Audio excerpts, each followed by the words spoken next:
Ensaio sobre a cegueira, do português José Saramago, foi publicado em 1995 pela primeira vez e em 1998 ganhou o Prêmio Nobel de Literatura. É um livro muito emocionante, uma ficção pós-apocalíptica, um romance psicológico, uma alegoria, e vai falar sobre uma sociedade em que todo mundo fica cego. As pessoas têm uma cegueira diferente, não é uma cegueira que se dá por alguma doença que se pode identificar em primeira mão. É uma epidemia, um surto, como a gente tem vivido com o Covid, mas agora com a cegueira. As pessoas elas enxergam tudo como se fosse um mar de leite, tudo branco. E é assim que começa esse livro, com o primeiro cego passando por essa experiência ao ficar parado na frente do sinaleiro com o carro e do nada ele para de enxergar. Simplesmente ele para de enxergar. E é assim que a gente começa o vídeo de hoje, resenhando então o ensaio sobre a cegueira. Eu sou Giovana, esse aqui é o Amor em Letras e bora começar. Bom, vidas, Ensaio sobre a Cegueira foi a minha primeira escolha para leitura em 2022 e eu confesso que eu já comecei o ano quase entrando numa ressaca literária, porque esse livro aqui, ele faz você pensar em muitas coisas e ainda assim sobre simplicidade, sobre o que a gente vê e o que a gente não vê. O que passa desapercebido pela gente na correria do dia a dia, na individualidade, né, no egoísmo do ser humano e também como o capitalismo, como as coisas, como a vida sendo rápida, toda a dificuldade que a modernidade traz pra gente e faz com que a gente se segue para as coisas que importam, para as pessoas. E esse livro ele traz toda essa reflexão muito profunda, de uma forma muito bem ambientada, ambientalizada, não sei direito como fala. E eu realmente tive um choque de realidade lendo ele. Ele é um livro muito pesado, ele tem vários gatilhos, então dá uma conferida aí no link que eu vou deixar aí embaixo para você ver os gatilhos, o que dá ou não dá para você aguentar lendo ele. Porque realmente é um livro que você tem que ir digerindo aos poucos, você não vai ler ele em um dia, sabe? Você vai demorar um tempo, se você quiser ter uma leitura, assim, proveitosa, sabe? Refletindo sobre os pontos que estão sendo colocados pra você, porque com cada pessoa a experiência de leitura é diferente, por mais que o livro tenha uma mensagem geral. E o que fala esse livro? Como eu disse no começo da história, a gente tem o primeiro cego sucumbindo à cegueira enquanto ele tá no sinaleiro do trânsito. E ele fica muito assustado, e ele sai do carro assim, e daí ele já tá atrapalhando o trânsito todo, ele já tá parando todo mundo já tá estressado, e fala assim, tô cego. Daí uma pessoa vai, ajuda ele acontecem algumas coisas, ele vai pra casa dele, e daí a mulher dele chega do trabalho, e a mulher dele fala pra ele, o que tá acontecendo e tal, daí ele conta que ele não tá vendo, e eles vão pra um oftalmologista. E por que isso é importante? Porque todos os personagens que vão aparecer durante a narrativa, eles vão ser um grupo muito importante pra depois na história. Bom, a gente tem esse médico que vai tentar consultar o paciente, e esse médico é um personagem muito importante também pra história. A mulher dele é a nossa protagonista, na verdade. A gente não começa a história com um protagonista, que é o primeiro cego, que é o nome dele. Lembrando, então, que esse livro ele é peculiar até nisso. Ele é peculiar na forma como a diagramação é feita. Vou mostrar pra vocês. O livro ele não tem praticamente pausas, ele não tem parágrafos. Ele tem muitos poucos parágrafos. Os diálogos, eles não são sinalizados. É uma coisa que, a princípio, é uma forma muito diferente de você estar fazendo a leitura, mas depois que você se acostuma, você consegue diferenciar bem quem começou e quem terminou a fala. É só você prestar um pouco de atenção e depois fica natural no livro, você não sente estranhamento. Acho que até uns 15% assim, depois de uns 15% você já se acostumou. Então só lembrando desse ponto importante. E voltando agora para o médico ele começa a estudar o caso desse paciente porque não faz sentido, porque ele ficou cego, e a cegueira dele é diferente. A cegueira dele é como se ele estivesse no mar de leite, tudo branco, tudo muito claro, como se fosse isso aqui, ó. Deixa eu aumentar bastante a luz. Como se fosse isso daqui. Ainda mais, porque você não vai ver cor nenhuma, você não vai ver nada. Só o claro, o clarão, sabe? É uma cegueira diferente, não é uma cegueira em que tudo fica escuro. Foi como se todas as luzes, todo branco, toda a brancura do mundo, toda luz tivesse na cara da pessoa e ela não conseguisse distinguir nenhuma forma, ela não conseguisse distinguir nada. E é assim que esse primeiro cego fica, e é uma coisa inexplicável, e é uma uma epidemia que se alastra porque é contaminável. E é isso que a gente descobre porque o nosso doutor, esse oftalmologista em que o primeiro cego vai se consultar, ele também fica cego. A gente tem outros personagens que estavam no consultório e foram contaminados naquele dia, também ficando cegos. A gente tem a rapariga dos óculos escuros, a gente tem o menininho estrábico, enfim. E a gente tem a mulher do médico, que é a única que não fica cega. Ela é a única que não sofre dessa doença, mas desde a primeira instância a gente tem nela uma personagem muito altruísta, uma personagem que se dá muito para os outros, um sentimento muito grande de abnegação é descrito nessa personagem. E então ela quer ir com o marido dela para onde vão levar ele, mas ninguém sabe onde vai levar, porque a primeira coisa que ele faz enquanto ele ainda enxerga é pensar, né, nas soluções pro primeiro cego, e quando ele não acha, ele vai sucumbindo à cegueira, e antes dele dormir naquele mesmo dia, ele fica cego.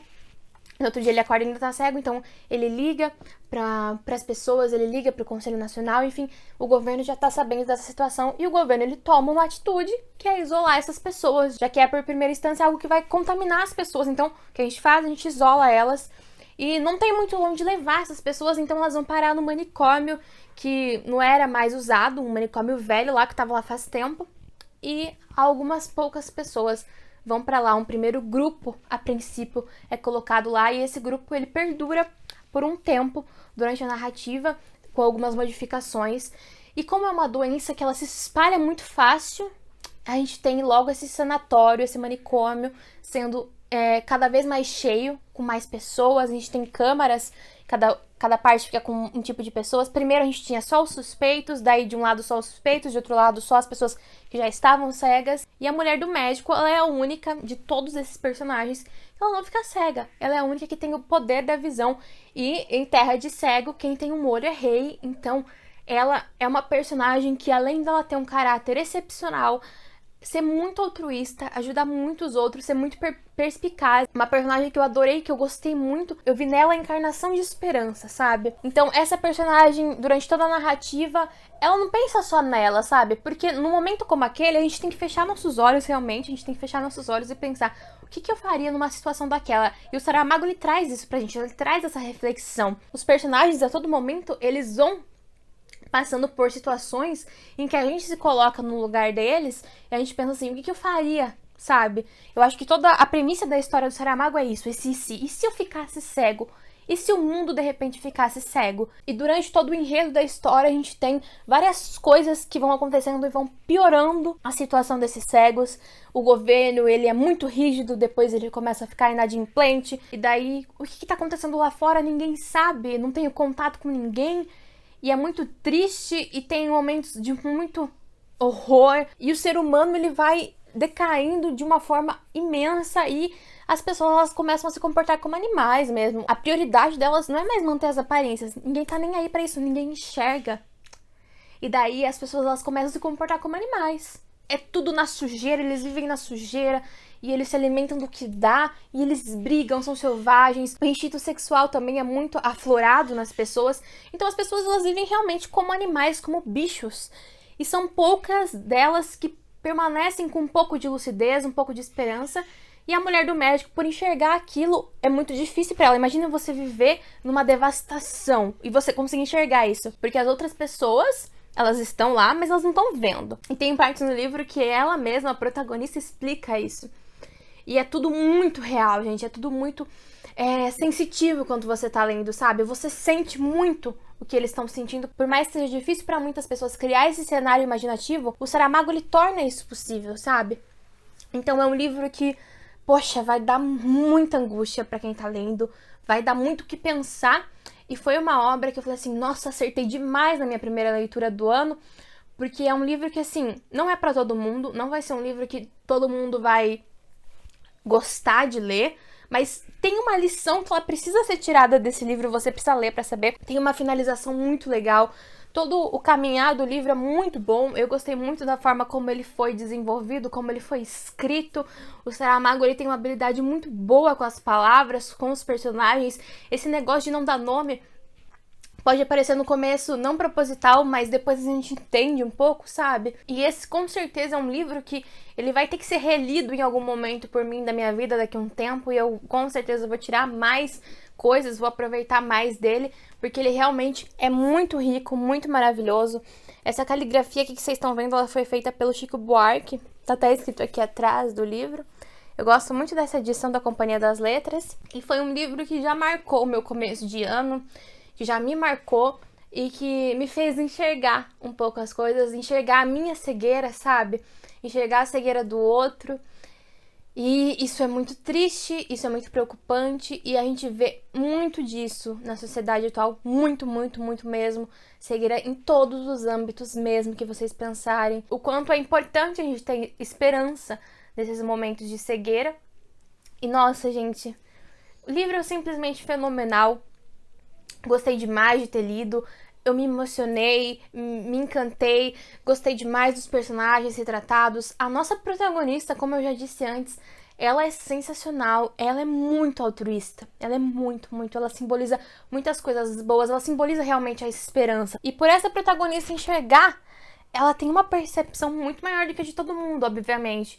Então, você vê como ela realmente tá empenhada em ajudar todo mundo, em buscar uma solução, em tentar manter aquele grupo que ela fixou em primeiro momento a salvo, manter eles bem. Tem muitos momentos difíceis, momentos que são, assim, intragáveis mesmo, e você fica assim, nossa, como ela foi forte, como ela foi maravilhosa, como ela foi generosa com as pessoas, porque ela podia ter se aproveitado do poder dela de enxergar. Ela podia se aproveitar disso, mas ela não se aproveitou. Ela simplesmente olhou para as pessoas, ela simplesmente enxergou os problemas e foi muito generosa ao lidar com a situação. Então fica aqui a recomendação de ensaio sobre a cegueira.